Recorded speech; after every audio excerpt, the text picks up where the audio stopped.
Hello, beautiful souls. Welcome back to my podcast. Today's topic is why they come back. And this is about when you're shifting your energy, when you're evolving, you're alchemizing, you're transmuting a lot of things, and you're coming into union with your higher self. You will notice people from your past will try to come back in some type of way, whether they want to speak to you, whether they want to just speculate on your life. Like, there's going to be a past energy coming up because they can sense that you've cut off their energy. Because people you connect with, when you have such a high vibrational energy, it's like you're a generator, you're a battery power. You know, those things like people plug up their car batteries with? That's the kind of energy you have, but on a spiritual level, okay? Metaphorically speaking, on a spiritual level, you're that generator. So those cords that go plugged into it, those are the spiritual cords you have connected with other people. So even if you are no longer connected with the person physically, you have those cords spiritually. So you can still think about that person and send them energy, and then they can think about you and send you energy as well. But when you cut all that off, people feel like something is different. So they come to you because you're the source, right? So let's get into why they come back. They reflect on how they treated you. So, yes, you do have people that are actually sorry for how they treated you. They know that they did you wrong and they actually take accountability. Okay, they take accountability and responsibility for how they treated you, and they actually tell you that they knew it was wrong, or that, at the time they were in this type of headspace, and then they clarify why they did what they did. But at the end of the day, forgiveness doesn't mean a reconnection. Yes, a person can reflect on how they treated you and what they could have done better, but it doesn't mean that after that whole conversation, you should be like, oh, okay, we're cool now. No, no. Okay. Allow a person the space to tell you why they did something that they did so that they can let it off their chest and let it go, and you can let it go as well. But it doesn't mean that you need to reconnect. It's very, very, very, very, very, very, very rare, very, very rare that you're going to reconnect with a person from your past, because a lot of people just don't change. Okay. Or a lot of people, they can change but go back to the same patterns, right? And it just takes discipline to stay the course. So again, forgiveness doesn't mean a reconnection. Okay. People can reflect on so many things, but they have to truly change, and it's very rare that people want to change. Okay. Another reason why people try to come back into your life is to hurt you again. And I know this one is a little bit more sinister and it may make people feel a little bit uneasy, but it's the truth. It's the truth of the reality that we live in. We have a lot of undiagnosed people that have personality disorders and that lack empathy. Those are some of the people that lack empathy. Sometimes can be the most dangerous people, because it's like you don't understand the ways that your actions impact other people on a mental, emotional, and physical and spiritual and even psychological level. Sometimes people will see you doing good now that you're not in their life, and that upsets them. That upsets them because there are some people who are so egotistical and they feel like you need them. Like, I've experienced this in my life. People feel like you need them. So whenever you're not in their life and they're not in your life and you're doing good and you're happy and you're flourishing and you're stable, they get upset because you're supposed to be unstable. You're supposed to be all these bad things without them. But here's the gag: you don't need them. And to people like that, they want to be needed. So they get mad and try to come back into your life and try to be all sweet just to hurt you again, because they want to make sure they defeated you.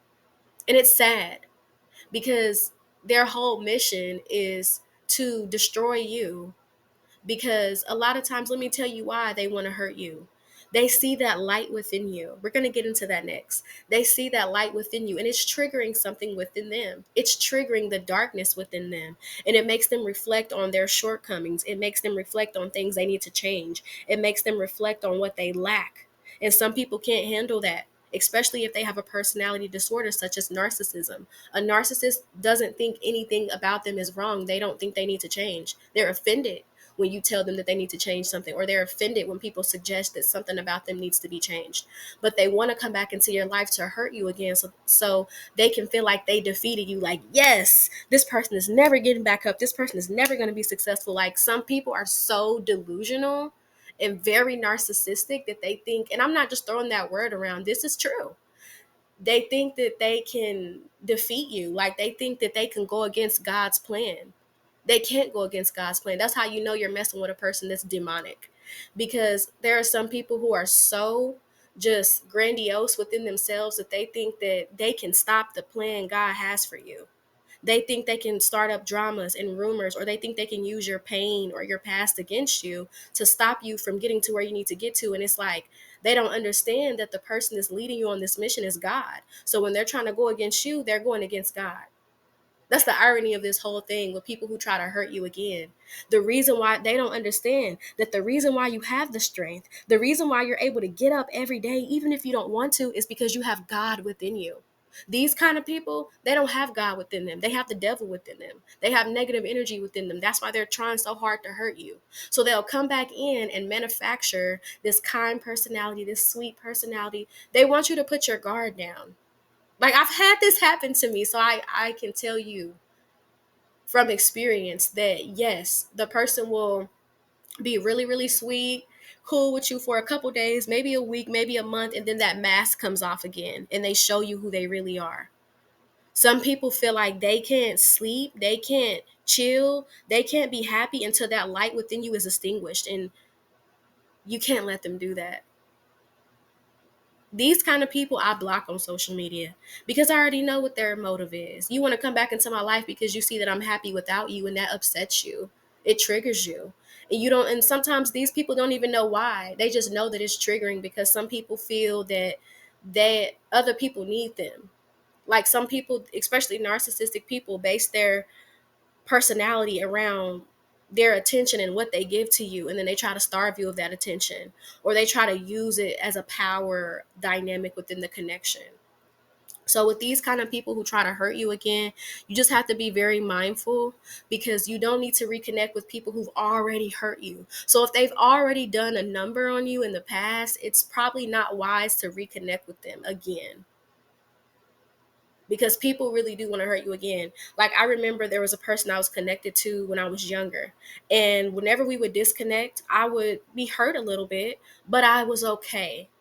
Because I've always been somebody who was authentic and I can make myself laugh and I'm creative. So I would tap into my creativity and just do like things that brought myself joy. I did things that brought myself joy after the situation, after the separation. And then I remember people coming to me telling me like, that person is saying that you look very happy, you look radiant. They would say all these things and then come back again to try to break that in me.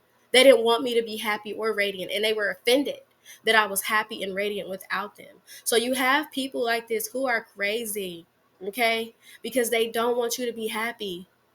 And then this is even more sinister when it's a person that you are romantically involved with.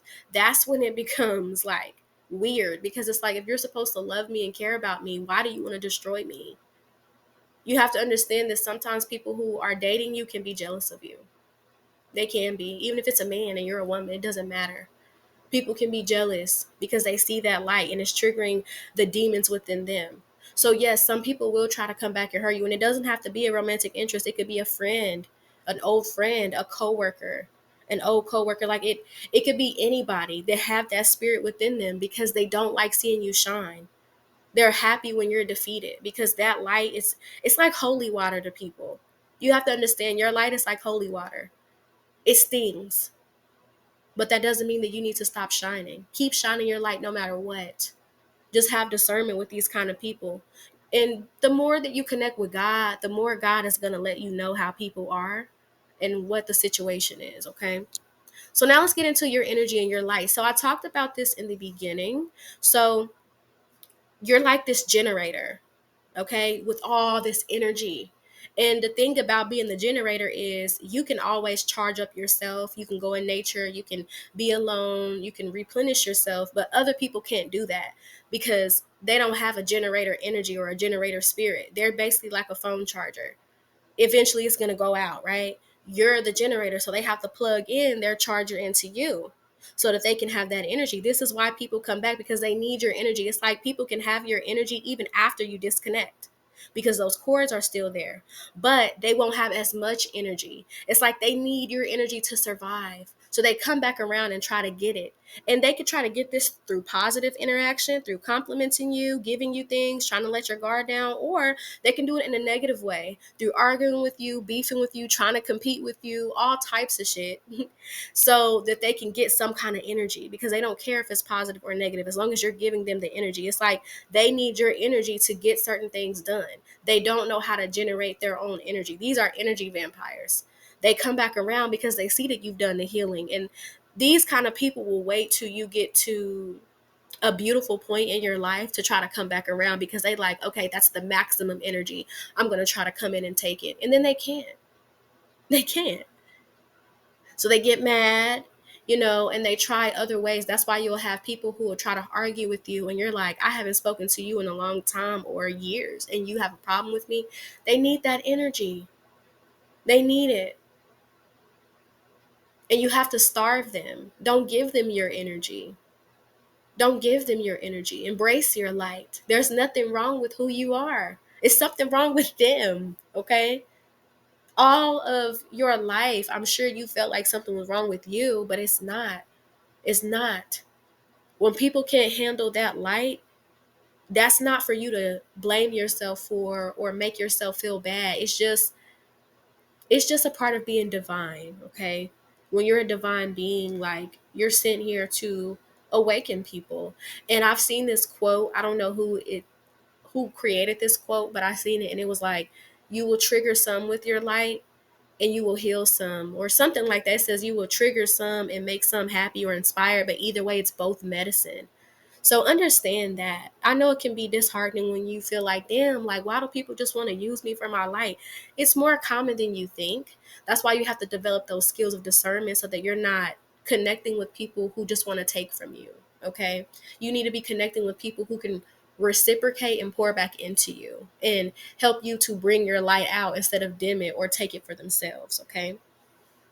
And one of the last reasons why people come back is to see if you've changed. They want to see if the same tactics work. They want to see if they can say certain things so that you can let your guard down again. They want to see if they can get similar reactions that they used to in the past. So you have to understand that a lot of people don't change. That's why they don't think you can change. That's why they come back around thinking that they can try the same tactics that they used to try with you or say the same things, and they can't.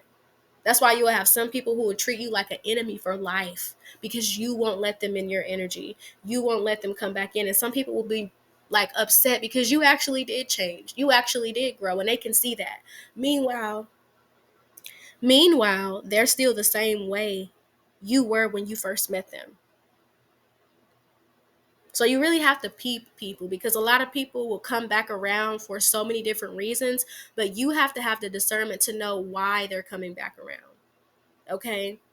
And with any of these people who come back around, they don't need to be in your life. Like I said, it's very, very, very like rare that you're going to reconnect with a person from your past, because you've evolved. You've transcended that lesson. There's no need for you to reconnect with a person from the past, especially if there isn't anything else for you to learn from that person. Like, life is school and people are our lessons, okay? Life is school. People are the lessons that we learn, to put it like that.